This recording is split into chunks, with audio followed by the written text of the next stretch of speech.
Աստված օրհնի մեզ բոլորիս։ Այսպես եմ վերնագրել խոսքը, որ ուզում եմ ձեզ ներկայացնել կամքով ուժեղ։ Մատթեոսի ավետարանում 11-րդ գլխի 12 համարում այսպիսի մի արտահայտություն արեց Տեր Հիսուսը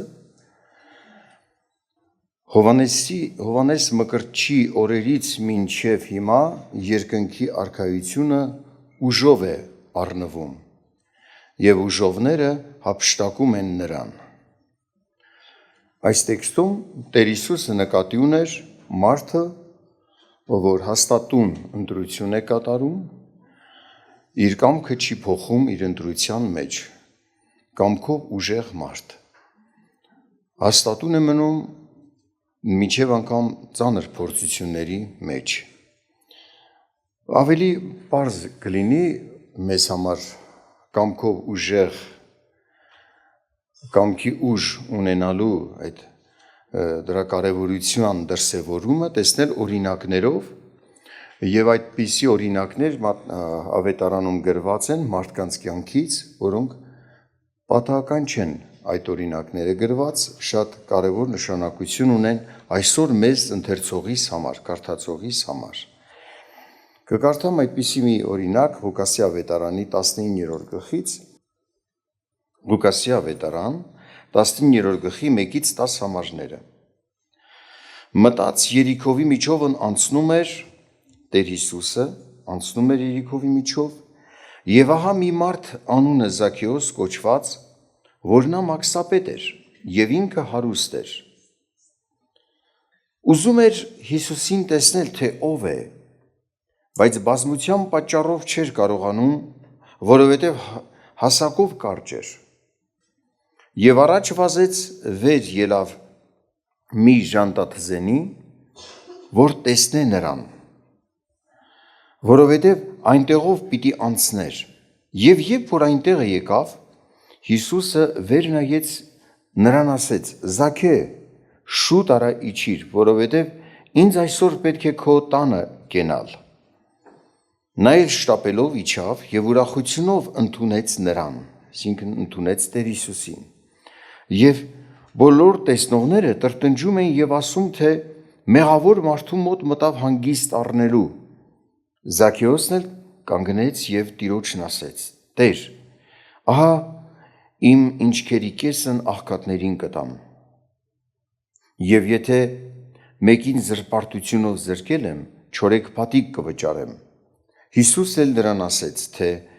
այսօր փրկություն եղավ այս տանը, որովհետև սա էլ Աբրահամի որդի է,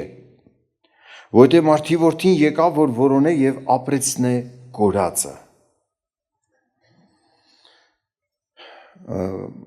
Ներկայացում է Զաքեոսի մասին այս դեպքը, որ կատարվեց,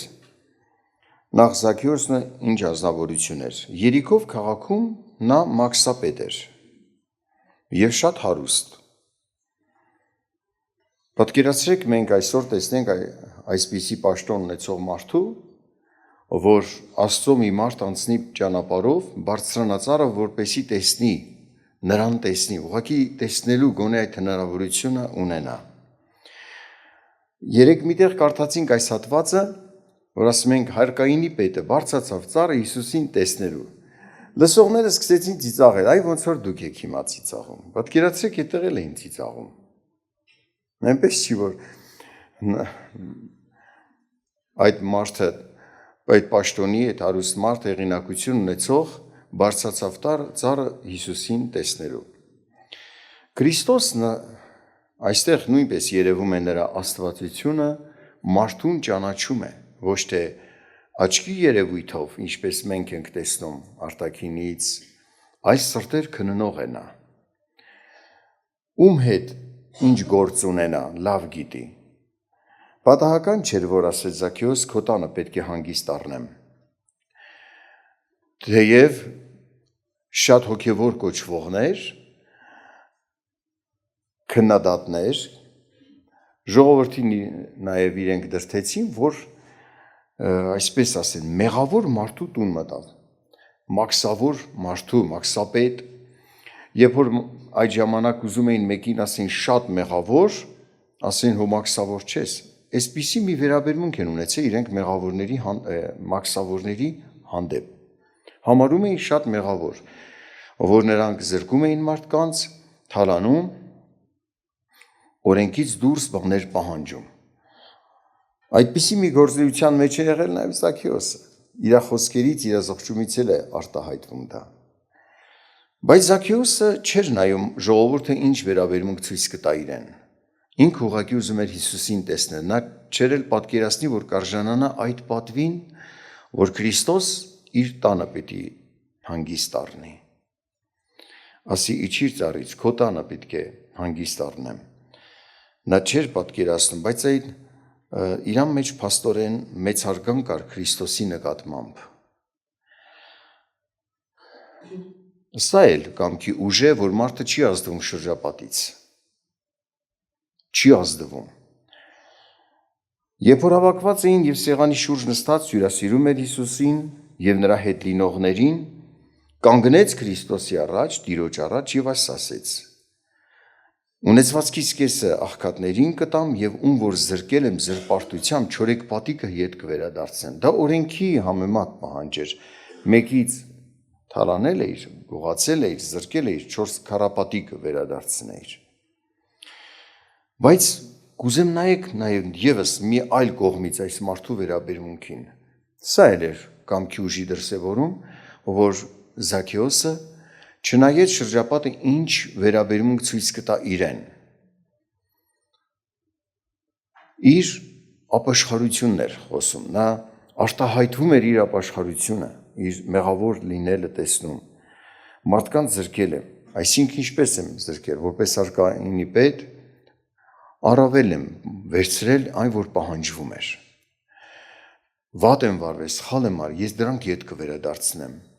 Կարծես մի այսպիսի բան, ունեցվածքից կեսն էլ աղքատներին կտամ, գուցե բաներ կա, ես չեմ հիշում ում եմ ինձ զրկել, ետ կվերադարձնեմ։ Աստված ինձ ողորմություն անի։ Իհարկե կյանք ունենալու համար մարդը այնպես չի, որ զոհաբերեց իր ունեցվածքը, դա դարձավ իր փրկագինը։ Ուզում ես ամբողջ ունեցածը տուր, տունը տեղը ծախի տուր աղքատներին, դրանով չի փրկագինը։ Ուղղակի այս մարդու այս վերաբերմունքը սենց հաստատուն ընտրություն, որ ես ընտրում եմ Հիսուսին հետևել, այդ ընտրության արտահայտումն էր։ Դա իր փրկագին չի կարող դառնալ, մարդը թանկ է։ Աստված ցույց տվեց մարդու փրկագինը, իր միածին որդին տվեց։ Զաքեոսը արժանացավ փրկության Աստծո շնորհիվ, ոչ թե իր զոհաբերությունների շնորհիվ։ Հասկանում եք դա այլ բան է։ Երբ որ մարդիկ բավարարվում են, որ ինչ-որ մարդկանց կօգնենք, կանենք, շատերին լավություն կանեմ կամ արել եմ, դա ապաշխարություն դա փրկություն դեռ չես կարող համարել։ Ապաշխարող մարդու քայլեր կարող ես տեսնել, բայց փրկությունը Աստծո շնորհիվ է։ Այս մարդը իր քայլերը արտահայտեց, բայց իսկապես մի կամքի ուժ երևաց այս մարդու մեջ, որ որքան բարձր դիրքի ես, այնքան ավելի դժվար է մարդը հաղթահարում շրջապատի ազդեցությունը։ Արի ուտես այդպես է։ Մարդիկ կարող ասեն, թող են ռամիկ հասարակ մարդիկ էթան ապաշխարեն, մի ես պաշտոնյա եմ, պահ։ Այս մարդը պաշտոնյա կոչված լինելուց չգայթակղվեց։ Ես կորուստ կգնամ։ Եվ Տեր Հիսուսը նրա սիրտն էր տեսնում եւ ինչ ասեց, այսօր այս տանը փրկություն եղավ։ Սա էլ Աբրահամի նման Աստծուն հետևող մարդ է, Աբրահամի որդի։ Շատերն են Աբրահամի սերունդից, բայց Աբրահամի որդի չէին, այդ հեղինակությանը չէին անվան կոչվում, որովհետև Աբրահամի նման Աստծուն չմոտեցան։ Միտեղ եղավ ասում է, եթե դուք Աբրահամի որդիք լինեիք, ինձ չէիք ուզենա սպանել։ Նրանք Աբրահամի սերունդով Աբրահամի որդի էին, բայց Աբրահամի նման չէին, ինչպես Զաքեոսը։ Կեղծ կրոնական ազդեցություն գերված մարդը իսկական հավատացյալ չի ճանաչում, որովհետև ինքն էլ իսկական հավատացյալ չի։ Բավարարվում է ինչ-որ արարմունքներով, լավություններով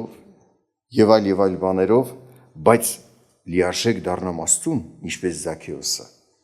Այդպիսի քայլ չի անում, որովհետև իր սրտում բավարարված է իր արածներով։ Ժողովուրդ,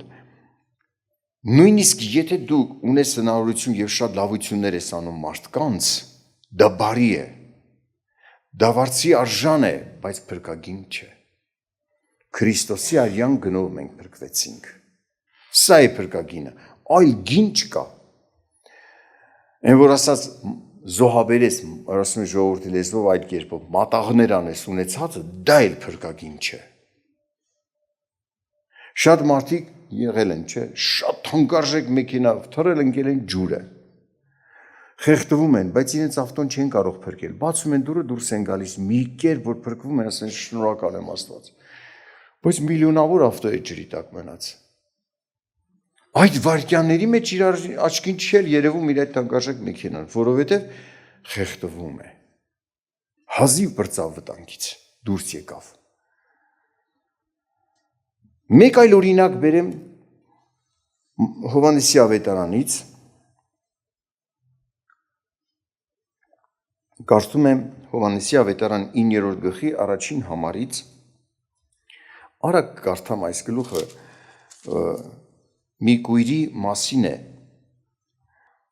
Տեր Հիսուս անցկենալիս մի մարդ տեսավ ծնունդից կույր։ Նրա շակերտները հարցրեցին նրան. «Ռաբի, ով է մեղանչել, սա թե իր ծնողները, որ կույր է ծնվել»։ Հիսուսը պատասխանեց. «Ոչ դա է մեղանչել, եւ ոչ էլ իր ծնողքը, այլ որ Աստծո գործերը հայտնի լինի դրանում»։ Այսինքն կան դեպքեր, որ ծնողների մեղքով մարդը կարող է հիվանդություն ժառանգել, կարող է հիվանդության տեր դառնա իր մեղքերի պատճառով, իր սխալների պատճառով նեղության մեջ ընկնել, բայց կոնկրետ այս մարդու մոտ այդ չէր պատճառը։ Տեր Հիսուս շարունակում է իր խոսքը. «Ինձ պետք է նրա գործերը, այսինքն Աստծո գործերը գործել, որ ինձ ուղարկեց, քանի որ օր կա, գիշերը գալիս է, որ այն ժամանակ ոչ ով կարող չէ գործել, քանի որ աշխարհքում եմ, լույս եմ աշխարհքի»։ Այս ասելով թքեց գետնին եւ թքիցը ցեղ շինեց եւ ցեղը գցեց կույրի աչքերի վրա։ Եվ նրան ասեց. «Գնա լվացվիր Սելովամի ավազանում»։ Այդ ավազանը Սելովամ, որ թարգմանվում էր ուղարկված։ Եվ նա գնաց լվացվեցավ եւ տեսնում էր, աչքերը բացվեցավ։ Բայց նա չտեսավ Տեր Հիսուսին, արդեն հեռացել էր Տեր Հիսուսը։ Բայց դրացիները եւ նրանք, որ առաջուց տեսել էին նրան, որ կույր էր, եւ ասում էին. «Չէ՞ որ սա է այն նստող մուրացկանը»։ Ուրիշներն ասում էին, թե նա է, ուրիշներն էլ թե նրան նման է, բայց ինքն ասում էր, թե ես եմ այն կույրը, որ հիմա տեսնում եմ։ Եվ նրան ասեցին. «Ապա աչքերդ ինչպես բացվեցան»։ Նա պատասխանեց. «Մի մարդ անունը Հիսուս թքեց ցեղ շինեց եւ աչքերիս սկսեց եւ ինձ ասեց. գնա Սելովամի ավազանը եւ լվացվիր։ Գնացի եւ լվացվեցա եւ տեսնում եմ»։ Նրան ասեցին. «Ուր է նա»։ Ասեց. «Չգիտեմ»։ Անմիջապես փորձություն է սկսվում, նայեք։ Այս մարդը բժշկվեց, թեև Հիսուսին չէր տեսել, լսել էր զրույցներից, որ Հիսուսն է այդ արել։ Փարիսեցիները 13 համարից փարիսեցիների հարձակումը, կեղծ հոգևորների հարձակում, տեսեք։ Փարիսեցիների մոտ տարան նրան, որ մի ժամանակ կույր էր։ Եվ շաբաթ օր էր, երբ որ Հիսուսը ցեղը շինեց եւ նրա աչքերը բացավ։ Փարիսեցիները դարձյալ հարցնում էին նրան, թե ինչպես ես տեսնում։ Նա նրանց ասեց. «Ցեղ դրավ իմ աչքերի վրա եւ լվացվեցա եւ տեսնում եմ»։ Փարիսեցիներից ոմանք ասեցին. «Այն մարդը աստվածանիչ չէ, որ շաբաթը չի պահում»։ Այդ օրը որ բուժվեց, Տեր Հիսուսը բուժեց, շաբաթ օր էր։ Ինչ է որ շաբաթ օրն էր, ուրեմն աստվածանիչ չէր։ Այսեր էին իրենք սխալ մեկնել։ Իրենց սխալ մեկնության պատճառով Հիսուսին չէին ճանաչում։ Սխալ օրենքների պատճառով Հիսուսին մերժում էին։ Իրենց հնարած օրենքների։ Իբրև շաբաթ օրը մարդ բժշկելը դա մեղք է։ Այն մարդը աստվածանիշ չէ, որ շաբաթը չի պահում։ Ուրիշներն ասում էին, ինչպես կարող է մի մեղավոր մարդ այսպիսի նշաններ անել, եւ բաժանմունք եղավ նրանց մեջ։ Դարձյալ ասեցին կույրին. դու ինչ ես ասում նրա համար, որ աչքերդ բացավ, եւ նա ասեց, թե մարգարե է։ Հրեաները չէին հավատում նրան եւ թե կույրեր եւ բացվեցավ, միջև որ աչքը բացածի ծնողներին կանչեցին։ Ուշադրություն դարձրեք,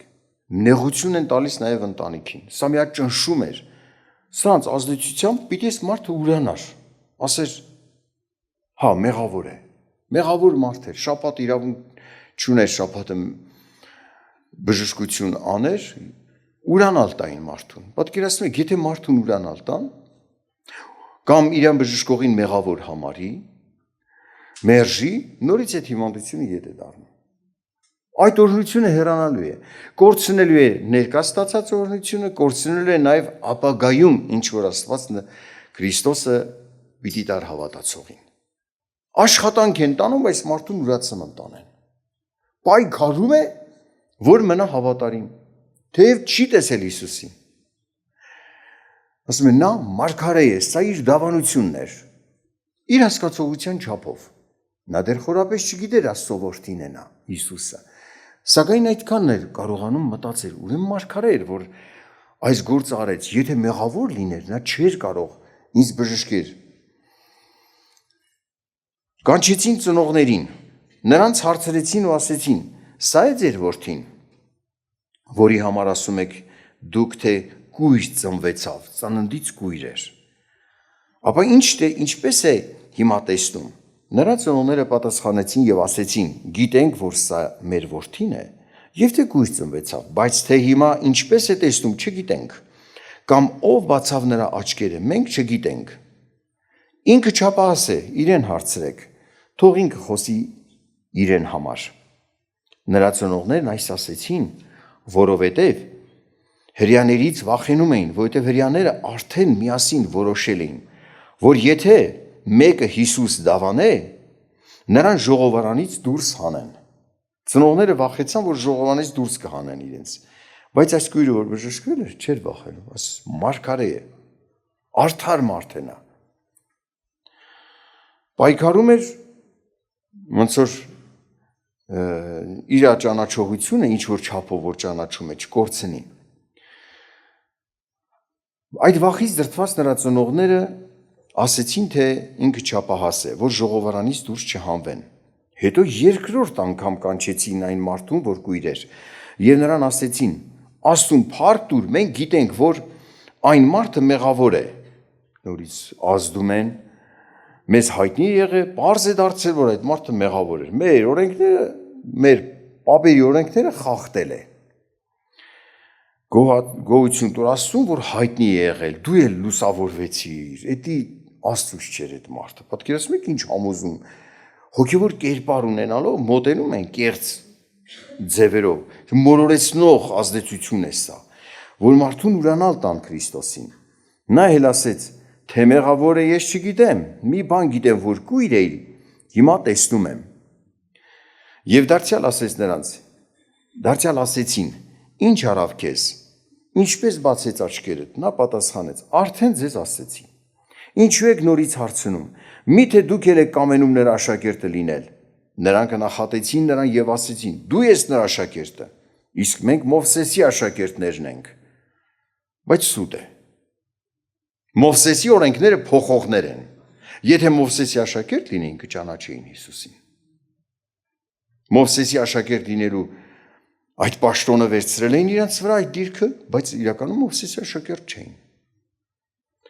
Մենք գիտենք, որ Աստված Մովսեսի հետ խոսեց, բայց սրան չգիտենք, թե ով որտեղից է։ Այս մարդը պատասխանեց նրանց. հենց դա է զարմանալի, որ դուք չգիտեք, թե որտեղից է, եւ նա իմ աչքերը բացավ, եւ գիտենք, որ Աստված մեղավորին չի լսում։ Այլ եթե մեկը աստվածապաշտ է եւ նրա կամքը կամենում է անել, նրան է լսում։ Աշխարհի սկզբից չի լսված, որ մեկը կույր ծնվածի աչքերը բացի։ Եթե սա Աստվածանից չէր, ոչինչ չէր կարող անել։ Էլի այս մարդը իր հասկացողության չափով, որ ճանաչում էր իրեն բժշկողին, նորից դավանեց։ Սա մեծ ճնշում է, որ մարդուն ուրանալ տան։ Ցավոք հանդիպել եմ շատ դեպքեր, որ մարդիկ Աստծուց բժշկություն են ստացել, եկել են, եղբայրներն աղոթք են արել, բժշկություն է ստացել, բայց շատ հեշտ է ուրացել։ Շատ հեշտ։ Դիմել է բժշկի, նորից գնացել է բժշկի ստուգվելու, ասել են, չէ, հիվանդություն չկա, ասես սխալվել են այս նախկին տվյալները քո հիվանդության, որ կա, հիմա որ կարդում ենք, սխալվել են, դու այս հիվանդը չես եղել։ Շատ հեշտ համոզում են, ասում են, եղբայրներ, ես այդ հիվանդը չեմ եղել։ Բայց հավերի մեջ տառապողը դու չէիր, բայց որ խեղդվում էիր, շնչահերձ էր լինում, դու չէիր, այդ ո՞նց մոռացար։ Ասեցի, ցավում եմ, ես քեզ շատ եմ հարգում, բայց կրկնվելու է հիվանդությունդ։ Աստված շատ բան ուներ քեզ տալու։ Կար ժամանակ հետո կրկնվեց։ Պատկերացնում եք, համոզում են այստեղ այս մարդուն, կամքի ուժ է պետք, որ սուրբ գրային ճանաչողությունը չուրանաս, պահես քեզ, ինչ որ վերցրել ես, սովորել ես սուրբ գրային, պահես, չթողնես, այս պայքարն էր էթում, այս մարդկանց դեմ, Զաքեոսի դեմ ուրիշ կերպով, այս կույրը, որ բժշկվեց ուրիշ կերպով, վերջ ես մարդուն ինչ են անում, նայեք, պատասխանեցին նրան այս փարիսեցիները, դու բոլորովին մեղքի մեջ ես ծնվել, իբրև որ կույր ես, էդի մեղքի պատճառով է, բայց Տեր Հիսուսն արդեն աշակերտներին ասել էր, ոչ իր մեղքն է, ոչ իր ծնողների, այլ որ Աստված այս մարդով փառավորվի։ Կան հիվանդություններ, որ մեղքի պատճառով չի։ Փաստացի ինչպես է այս պահը, ինչպես Հոբին էին մեղադրում, զուր, սրանք էլ այս մարդուն են մեղադրում, մեղքի մեջ ծնվել ես, եկել ես, մեզ բան ես սովորեցնում, և ժողովարանից դուրս հանեցին։ Հիսուսն էլ լսեց, որ նրան դուրս արին, նրան գտավ և ասեց նրան, դու հավատում ես Աստծո որդուն։ Նա պատասխանեց և ասեց, Տեր, ով է նա, որ հավատամ նրան։ Հիսուսն էլ նրան ասեց, տեսար էլ նրան, և քեզ այդ խոսողը նա ինքն է։ Եվ նա ասեց, հավատում եմ Տեր, ու երկրպագեց նրան։ Այս երկրպագությունը ինչ խորությամբ էր, չգիտեմ, պատիվ տվեց, որ առնվազն որպես Աստծո մարդ, գուցե խորը չհասկանար, որ Աստծո որդին է, բայց պատվեց որպես Աստծուց ուղարկված մարդ։ Առնվազն դա երկրպագեց։ Եվ Հիսուսն ասեց, ես դատաստանի համար եկա այս աշխարհը, ոչ տեսնողը տեսնի, տեսնողները կուրանան։ Ուշադրություն դարձրեք, այս մարդը պայքարեց, կամքի ուժ դրսևորեց, պահեց այն, ինչ որ Աստված միտքը բացել էր, իր բժշկողի մասին հասկանում էր, դա պահեց, չուրացավ, արժանացավ ավելի բարիքի, ավելի մեծ բարիքի, ճանաչել Քրիստոսին ով է։ Հավատում ես Աստծո որդուն։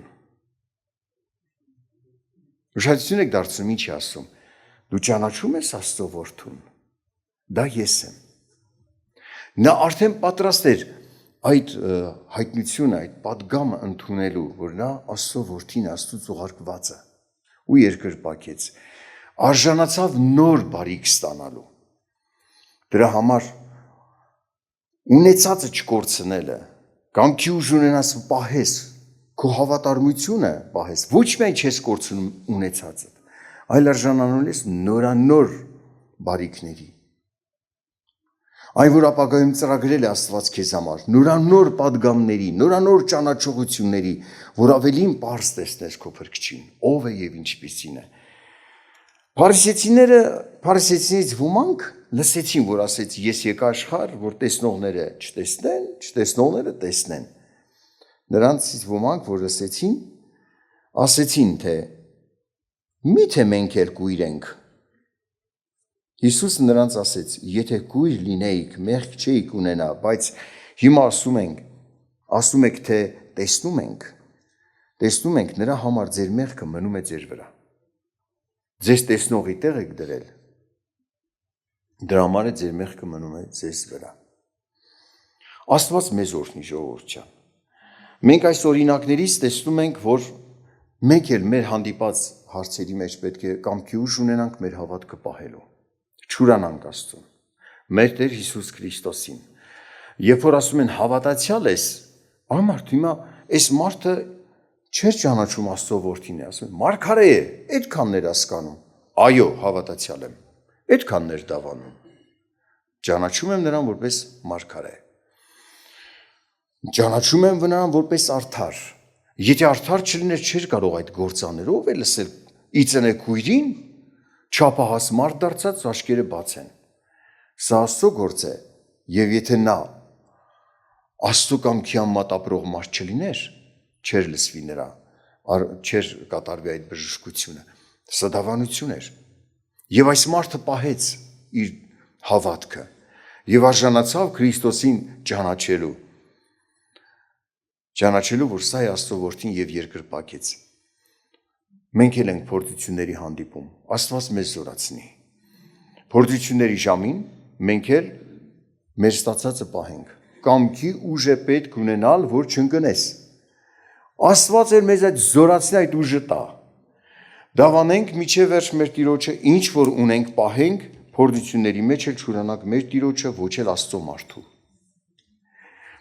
Այս մարդը չգիտեր ով է Քրիստոսը, որ Աստծո որդին է, բայց որպես Աստծո ծառա դավանեց, հասավ նրան, որ Աստծո որդի ճանաչեց։ Մեզ համար դա նաև կարևոր է։ Մենք այսօր բարիքներ ենք ստանում ծառաների միջոցով, Աստծո մարդկանց միջոցով, պատգամներ։ Սա ավելի մեծ հարստություն է, քան փողը։ Մեծամեծ թվեր փողեր քեզ նվեր տան, դա էլ է վերջացող կամ կորսվող։ Քեզ կյանքի էլ չեն տանի, բայց պատգամներ կան, որ հավիտենական կյանքի են հասցնելու քեզ։ Դեպի Քրիստոս են տանում քեզ, Քրիստոս ճանաչողության, սա մեծ հարստություն է։ Ունեցածդ պահեք, կամքի ուժ ունենալով, որ քո սրտին էլ չպարտվես, աշխարհից էլ չազդվես, ոչ մի բանից, հավատարիմ մնաս Տիրոջը մինչև վերջ։ Աղոթք անենք։